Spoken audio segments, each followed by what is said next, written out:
Hello বন্ধুরা, আমি pinks পূজা। তোমাদের সকলকে জানাই আমার নতুন একটা ভিডিওতে স্বাগত। বাড়িতে গেস্ট এসছে, কিন্তু ঘরে সেরকম কিছুই নেই। তো কি ভাবছো যে কি খাওয়ানো যায়? তো চলো আজকে তোমাদের সাথে শেয়ার করব একটা নতুনত্ব স্ন্যাক্সের ভিডিও।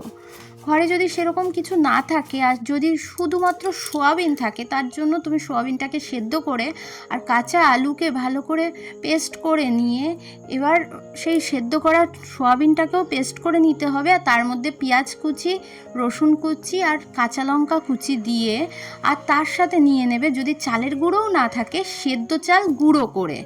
আমি মিক্সিতে সেদ্ধ চাল ছিল সেটাকে গুঁড়ো করে এখানে ব্যবহার করছি। আর যদি তোমাদের কাছে চালের গুঁড়ো থাকে তাহলে তো অবভিয়াসলি চালের গুঁড়ো তোমরা ব্যবহার করতেই পারো। তো আর সোয়াবিনের পেস্টটাকেও দেখো আমি এর মধ্যে নিয়ে নিচ্ছি। এবার ভালো করে এই পেস্টগুলোকে তার সাথে নুন দিয়ে মেখে নেব। যদি তোমরা চাও এর মধ্যে একটু কাঁচা জোয়ানও অ্যাড করতে পারো, তাহলে খুব সুন্দর একটা টেস্ট হয়। আর এর মধ্যে নিয়ে নেব আমি জলজিরে। আর তোমরা যদি মনে করো জলজিরের পরিবর্তে চাট মশলাও ব্যবহার করতে পারো। যতটা টেস্টি জিনিস দেওয়া যায় ততটাই টেস্টি হয় আশা করি।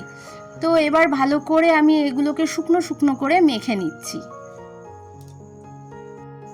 ওদিকে ওভেনে আমি একটা কড়াই বসিয়ে দিয়ে তাতে কিছু পরিমাণ তেল দিয়ে তেলটা গরম করে নিচ্ছি। তারপর এক এক করে পকোড়াগুলোকে ভাজার জন্য পকোড়াগুলোকে ছেড়ে দেবো। একটা সাইড ভাজা হয়ে গেলে আমি অপর দিকগুলোকেও সেমভাবে লাল লাল করে ভেজে নেব।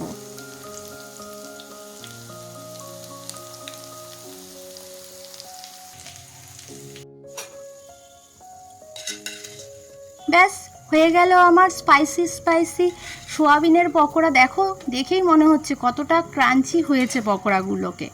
এবার পকোড়াগুলোকে আমি তুলে নিচ্ছি একটা প্লেটে।